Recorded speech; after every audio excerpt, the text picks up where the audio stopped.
The first, we bow to Sri Ganesha.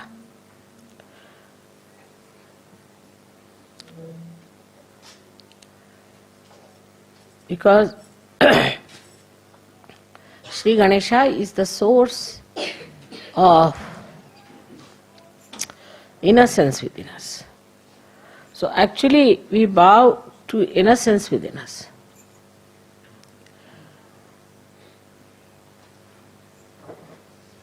And this innocence is the one gives you the enlightenment.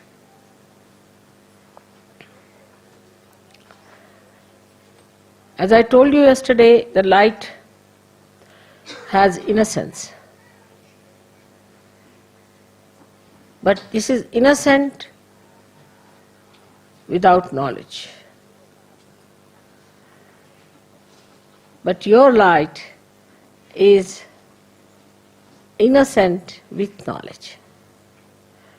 We always think that the people who have got knowledge can never be innocent,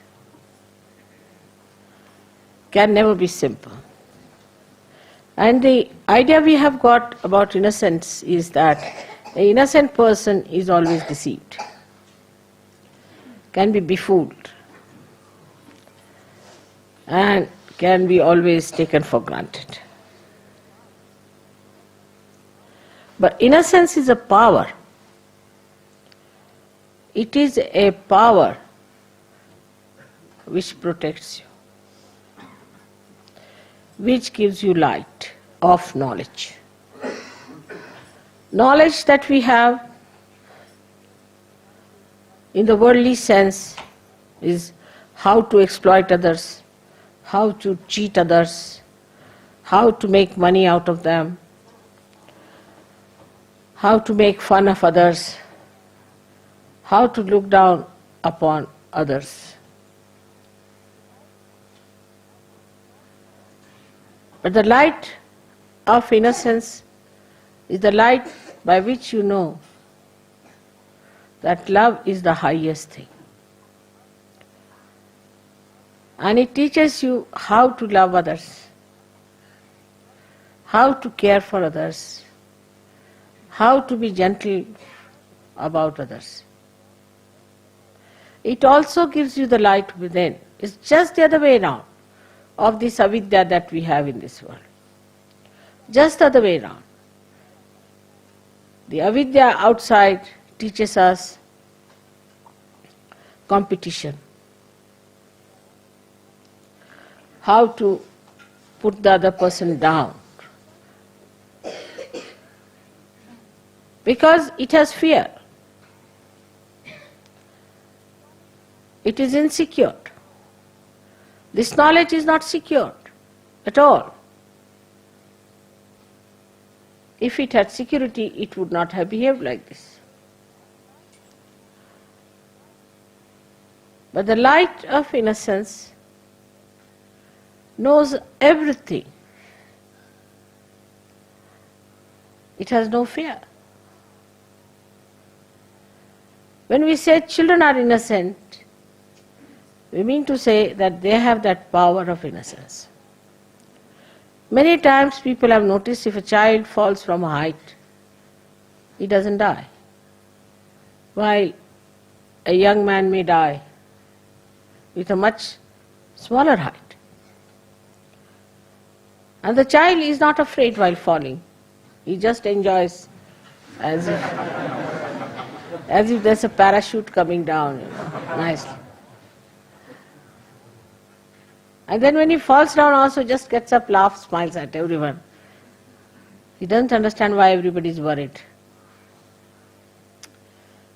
Because in that innocence he knows that he's looked after. He's protected. He knows that there is a power which is much higher than him, and he does not have to worry. Then we start putting ideas into the head of the child. And that is how he starts losing his power of innocence. And he becomes a coward. he becomes a cunning fellow. He becomes an unrighteous personality.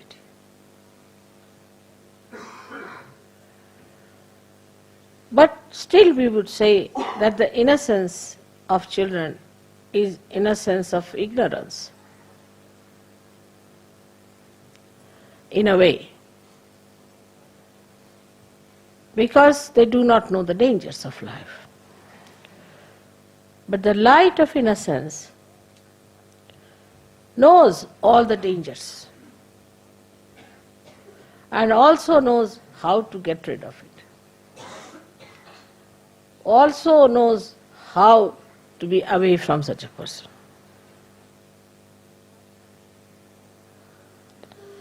There was a wise man who was going on a staircase. And there was a stupid man coming from the other side, foolish man. So foolish people are always aggressive. That is one of the signs, because they have inferiority complex.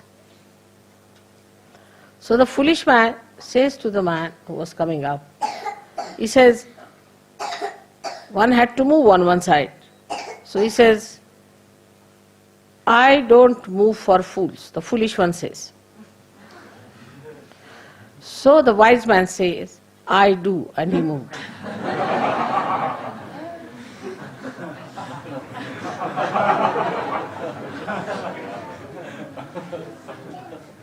That's how the light of innocence tells you how far to go with a person, how far to talk to a person, how far to indulge in another person's personality or his problems. Otherwise he recedes.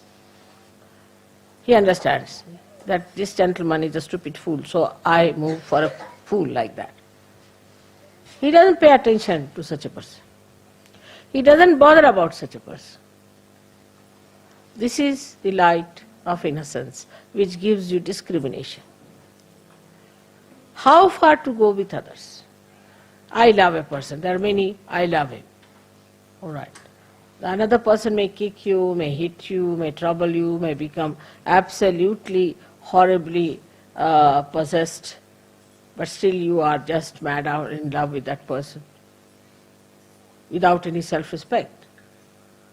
This comes because there is no... You may be innocent in a way, in a worldly manner, but you are not enlightened and innocent.